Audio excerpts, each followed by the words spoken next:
বেনামাজির কবরের ভিতরে রব্বুল আলামিন তিনটি শাস্তি দিবেন। এক নম্বরে বেনামাজির কবরটাকে আল্লাহ তাআলা সংকীর্ণ করে দিবেন।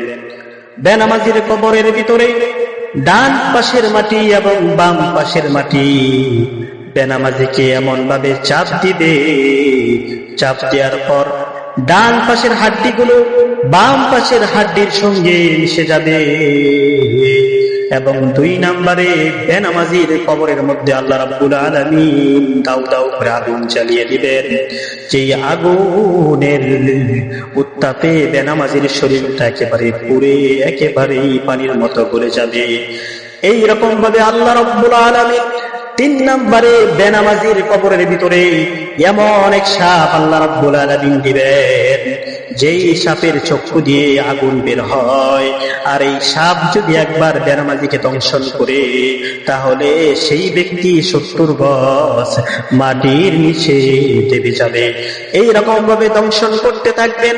একের পর এক ডাববে, আবার উঠানো হবে, আবার দংশন করা হবে। এই রকম ভাবে বেনামাজিকে দংশন করা হবে। এই জন্যে প্রিয় ভাই, আমরা সকলেই নামাজি হয়ে যাই। বেনামাজির খাতা থেকে আমাদের নামটাকে কাটাইয়া আমরা সকলেই নামাজি হয়ে যাই।